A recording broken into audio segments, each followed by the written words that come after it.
As you might know, many restaurant brands were really hit during the pandemic. Pizza Hut is one of those iconic brands that was slammed due to the COVID pandemic in 2020 and 2021. In 2020 alone, they had net unit decrease in growth over 10%, closing down over 600 locations. In today's video, we're going to go through to see if opening a Pizza Hut makes sense in 2022.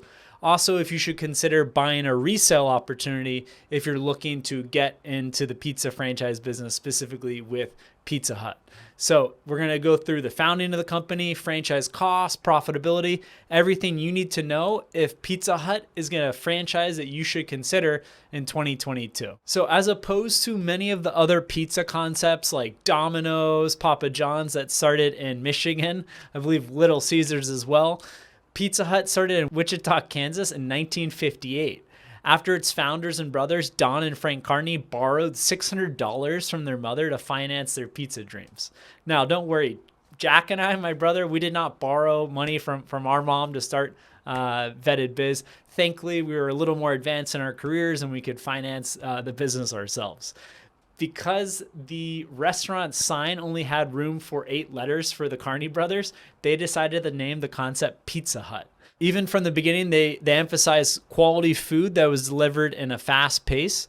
Franchising only began 1 year later from the founding. And by 1971, a little over 10 years since the founding, Pizza Hut became the #1 pizza restaurant chain in the world in both sales as well as the number of physical locations.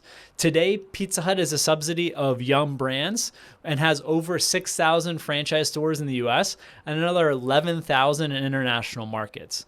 To open up a Pizza Hut in the US, it's going to cost you about $370,000 all the way up to $2 million. And it's really going to depend on the type of restaurant. So you have those that have like the traditional red roof where people are going to sit inside the Pizza Hut.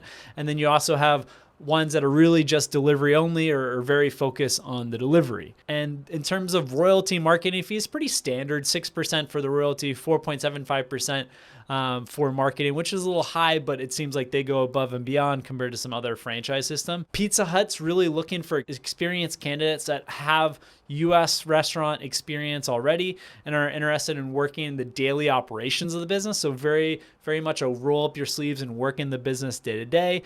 Also, you should have enough capital to commit to open at least 2 locations while you're a franchisee of Pizza Hut. So since 1971, they've increased the net worth that's required to open up a Pizza Hut pretty substantially, up to $700,000.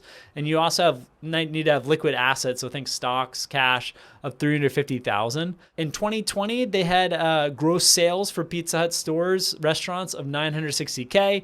And then 2021, it went up and cleared $1,050,000. Initial investment to open up a delivery-only Pizza Hut's going to set you back about $650,000. With roughly a 15% profit margin, the owner on $1 million of sale could expect to have $150,000 in salary and compensation.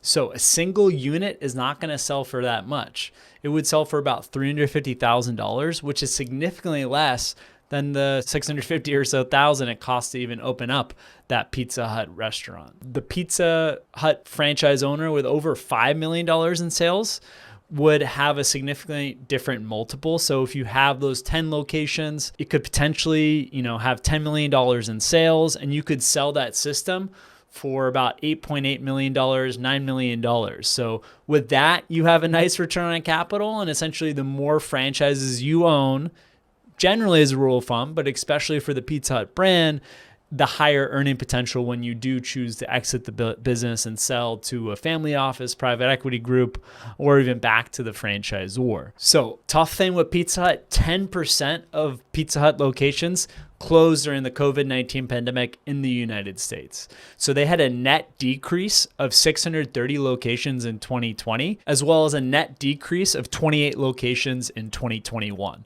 So they did not fare so well during the COVID pandemic. However, the strong stores did pretty well.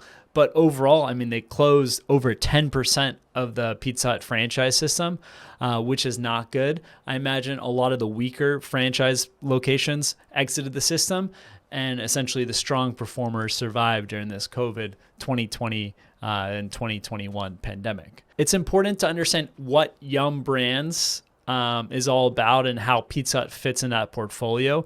You're competing with priority with KFC and the Taco Bell division, which are bigger divisions in terms of system-wide sales, not necessarily unit count, as the average unit volume for Taco Bell is going to be higher than for Pizza Hut. And Pizza Hut has nearly double, if not more, the unit count of Taco Bell's, but Taco Bell, the division of Yum, contributes more in system-wide sales. So I would be a little worried with Yum Brands if I was a Pizza Hut franchisee and where they're focusing their priority. And that's a great question to ask current franchisees of Pizza Hut, as well as the executives from Yum Brands when you consider potentially acquiring multiple Pizza Hut locations or opening up Pizza Hut restaurants. I hope you enjoyed this video. Let us know if there's any other pizza franchises we've left off that you'd like us to review. Thanks.